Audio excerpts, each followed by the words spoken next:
Kakalapati lang, wala na akong masabi. Lupit na mga ibon, dalaga niyang kalapati. Siya ay nakakabilib, taong mapagkumbaba. Kilala niyo, punong ministro. What's up mga kamigo? Magandang umaga sa inyong lahat. Welcome back to Punong Ministro Love TV. So ngayong araw ay isinama na natin yung ating mga kalapating umuwi galing ng Bigan, ano? Kasama dyan yung anak ni Gemstone. Ayun, andyan siya. So sinama na namin, recover na naman sila kahapon pa hanggang kagabi, no? Okay na sila. Pero syempre eto, at kami ngayon ay magpapagawa ng ating loft, no? So kung napapansin nyo, yung loft natin dito sa left side, may hati sa gitna. Okay? So ngayon, dito naman sa right side, maghahati tayo sa gitna. Papakita ko sa inyo mamaya yan kasi pag pinapupunta ko yung magagawa, no? Para maihiwalay na natin yung cock saka yung hen sa ating mga cage, no? Dahil kasi pag lumalaban tayo mga kamigo, nag-aasawa na sila eh. Ayan, no? Tulad yan, pares-pares.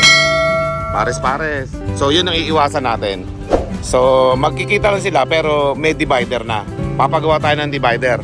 O habang naglilinis yung mga bata natin dito, ayan o. Pinalinis ko na yung isang cage dito sa gilid dito. Sa susunod naman, yun naman isang cage na nalilinisin. Para sa pag-prepare natin doon sa ating mga pang-south, no, mga ka-amigo. Kasi may mga pang-south tayong breeder na inaayos. Ayan. Para ma-welding na rin mamaya yung isang gulong yan at natanggal yung isang gulong eh. O ayan. Para yung mga kalapati natin eh healthy kapag inilagay natin dyan yung ating mga breeder na gagawin natin pang south yung mga anak, ano? Okay? Para makondisyon natin mabuti. Matagal pa naman yun, next year pa naman yung laban nun, pero at least makakapag-prepare na tayo ng maaga.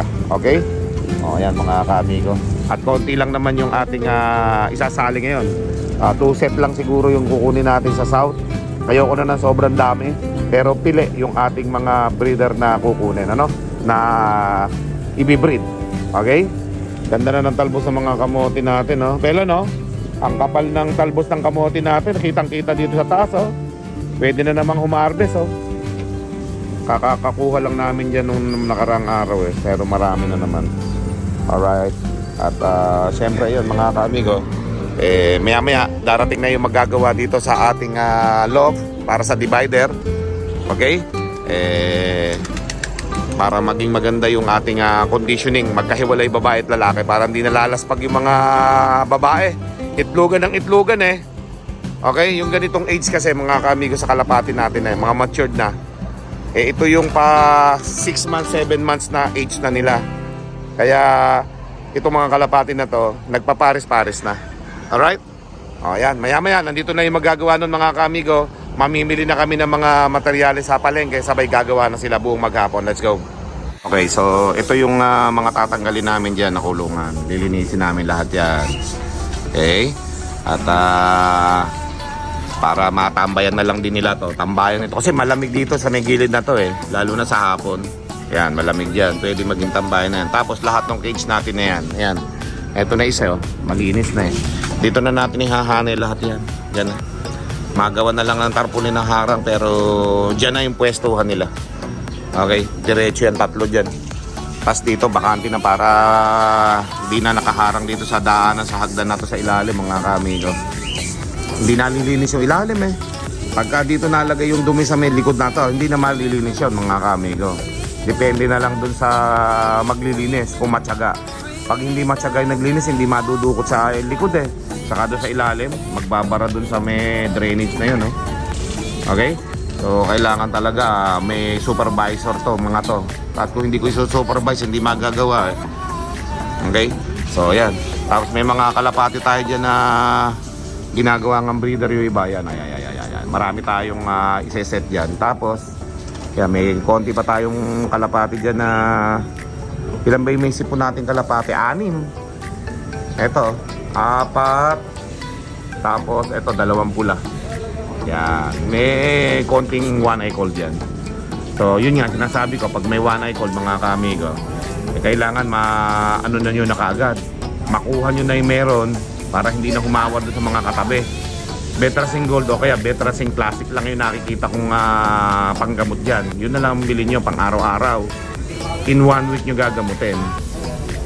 Baka sakali na madali nyo kasi pag hindi, mga kamigo, hawa-hawa yan. Okay? Ito nga, nakakahawa to eh. Yan o. Mahilig sa chicks. Yung girlfriend yan.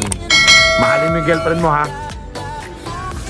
Ayan mga kamiga, maya-maya bubuuin na namin dito itong isa na to. Tapos para mailagay na dito lahat, lalagyan namin ng mga breeder kasi yan mga pang south namin Okay? Nagagawa sila dito sa may ilalim. Ito, last na tong cage na to na lilinisin para sa susunod nating mga gagawing breeder pang south, no? Next year pa yan mga kamiga, pero syempre kailangan nga malinis ng general yan para hindi kapitan, kailangan general ang linis.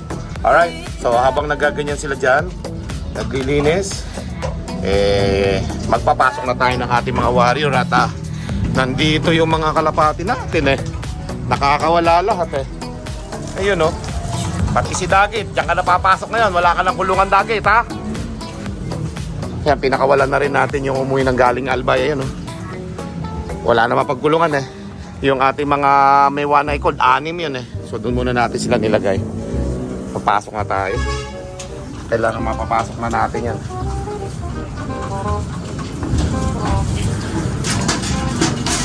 Suk. Papasukin na natin. Suk. Papasukin na natin. Baka papasukin pa ng iba. Ano? Kanino kayang kalapati yung madami na yan? Yan Suk. Pasok na. Suk. Pasok. Suk. Lumipad pa. Suk. Papasukin pa natin yung iba. Yan pa sila. Suk. Kakain na kayo. Pasok na. Suk. Baba natin naglilinis yan para isang linis na lang. Suk.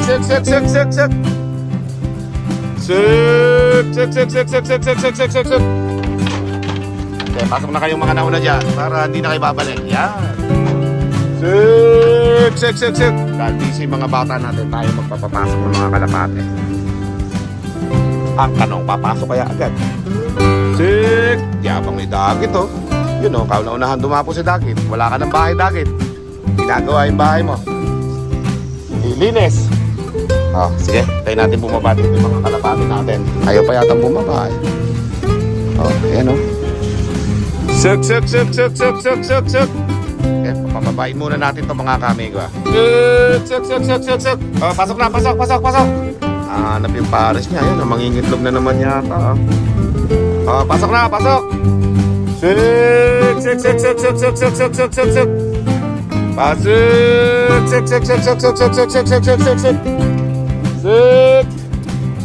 Pasok na. Suk.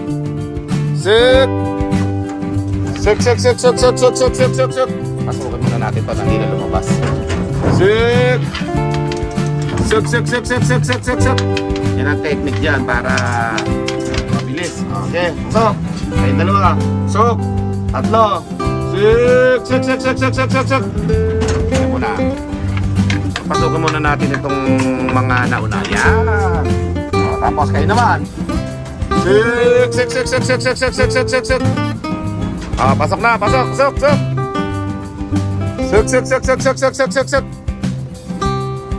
Huwag na kayong gumaya doon. Ayan, gumaya pa. Ayan. Ayan pa pumasok.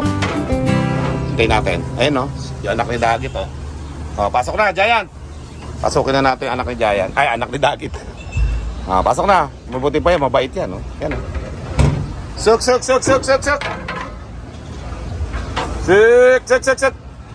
Hirap din magpapasok minsan pag sobra init dito mga kaamigo. Tara na mga kaamigo, nais mo bang matuto? Iba-iba ang mga tips, tsak na kapanapanabik. Tara na mga kaamigo, huwag nang mag-alinlangan.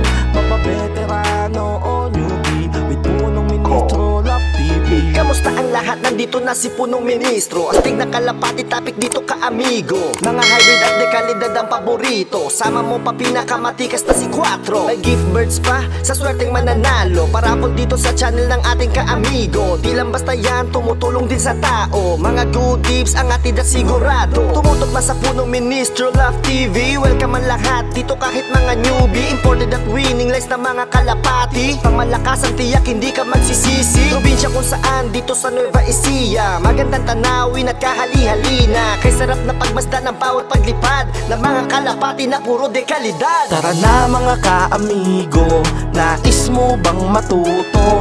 Iba-iba ang mga tips. Tiyak na Mga kaamigo, marami tayong kalapati dito na hindi pumasok. Mga 4 o 5 yata mga kaamigo. Ayan, nagpiparan sila. Nakitigas ang ulo eh. Yung pumasok kanina eh. Kaya hindi na kinulit na pumasok ng mga yan. Ba? Ayun yung pumasok ha. Ayan, mga siguro sila dyan. Mga 3 o 4 sila. Lumipat yung iba. Pinapapasok eh. Tigas ang ulo kanina eh. So, hindi namin sila pinakain. Para madala. Oh, yeah. Tignan natin ngayon kung tatagal kayo ng walang kain. Inawat natin. Kapasok na rin pala ito sa natin. Tignan nyo, nandyan lang pala kayo. Hindi kayo pumapasok, oh. Okay. Tignan natin ilan eh.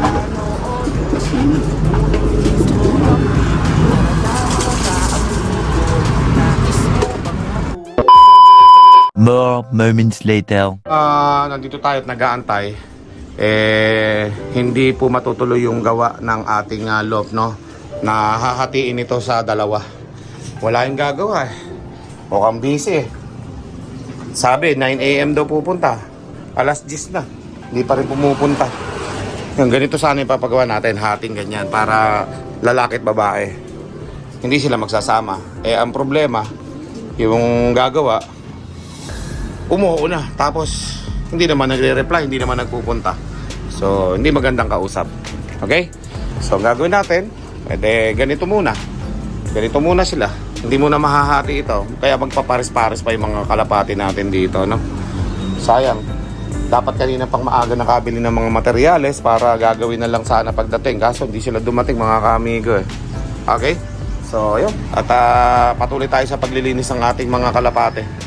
Ang ating mga cage. Patuloy tayo sa paglilinis ng mga cage para sa susunod na breeding natin. Kaya okay na yung paglalagyan ng mga breeder natin. Let's go. 3 hours later. Okay, so ayan mga kaamigo, sa Mario Joseph, inabutan tayo ng malakas na ulan. Hindi na tayo nakapagpintura ng ating mga cage na nilinis, ano? So bukas ibibilad na lang uli yan para mapinturahan natin. Yan, oh. O yun, mababasa na yun, nandun, oh. Sa ilalim ng hagdan. So wala eh, ganun talaga. Papunta na tayo sa tagulan mga kamigo at hindi rin naman tayo hati ng cage natin. Hoy, pakisara yung mga breeder dyan. Baka mabasa yung mga kalapate. O yun mga kamigo at yun nga, sobrang lakas ng ulan, no? Grabe. Ang bihira. Maaga tagulan ngayon mga kamigo.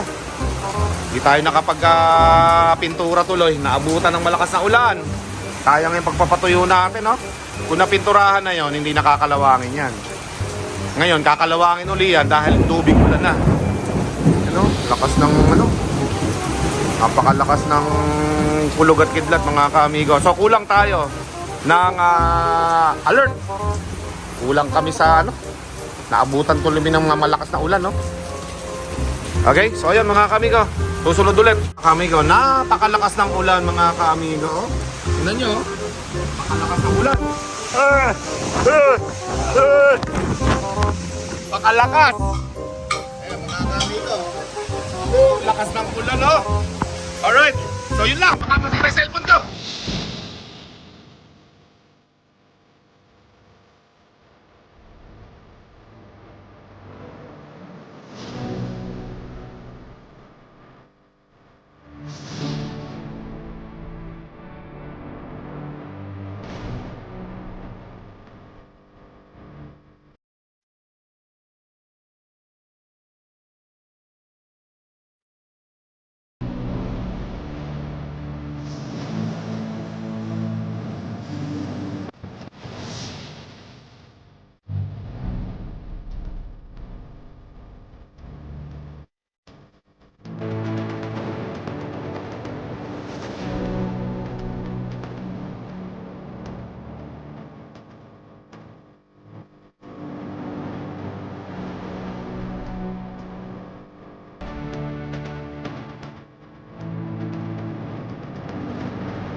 Turap